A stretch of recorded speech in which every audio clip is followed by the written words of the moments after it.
माझ्या पक्षाने, माझ्या नेत्यांनी, आदरणीय अमित भैया देशमुख साहेबांनी, शहराध्यक्ष श्री किरणजी जाधवांनी आणि MPCCचे सर्व वरिष्ठ पदाधिकाऱ्यांनी माझ्यावर जे जबाबदारी सोपवलेली आहे आणि पूर्ण सभागृहाने जर माझा स्वीकार केलेला आहे त्याच्याबद्दल मी आभारी आहे, सर्वांचाच मी आभारी आहे आणि त्यांच्या विश्वासास पात्र राहीन.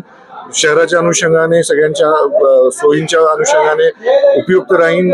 सगळ्यांच्या सिव्हिक कम्युनिटीज काय काय प्रॉब्लेम्स आहेत ते सॉर्ट आउट करण्यासाठी मी माझी टीम, सगळे नगरसेवक आम्ही त्यासाठी प्रयत्नशील राहू. निवडणूक प्रक्रिया हसत खेळत वातावरण झालेली आहे, काही अडचणी नव्हत्या, सगळ्यांनीच साथ दिलेली आहे.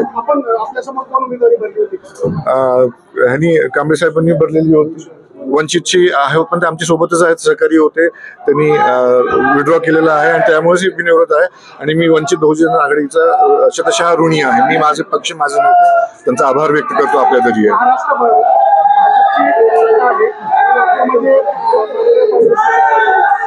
त्याचं कारण हे आहे की देशमुख आमदार अमित भैया देशमुख साहेबांनी ज्या पद्धतीने ह्या लातूर शहराचं नेतृत्व केलेलं आहे, त्यांचे जे विजन आहे लातूर शहरासाठी, त्या सगळ्या लोकांनी त्यावर विश्वास दाखवलेला आहे आणि मागच्या 8 वर्षात 10 वर्षात जे ऑपोजिशनने काम केलेलं आहे त्याच्यावर सामान्य जनतेमध्ये नाराजगी आहे आणि ती नाराजगी आणि आमच्या नेत्यांची दृष्टी लातूरसाठीची याच्यावर विश्वास ठेवून आम्हाला त्यांनी निवडून दिलेलं आहे. बिनविरोध निघाली. कोणाचं अभिनंदन करता? माननीय अमित भैया साहेबांचं मी अभिनंदन करते.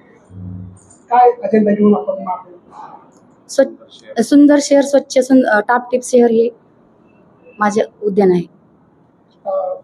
राज्यभरात भाजपची सरकार आहे आणि एकमेव लातूरमध्ये महापौरपदी काँग्रेस पक्षाकडून आपण उमेदवारी दाखल केली होती आणि महापौर झाले. कसं वाटतं? चांगलं वाटतंय, सुंदर वाटतंय. सर्वप्रथम मी अमित भैया देशमुख साहेबांचे मी आभार मानते आणि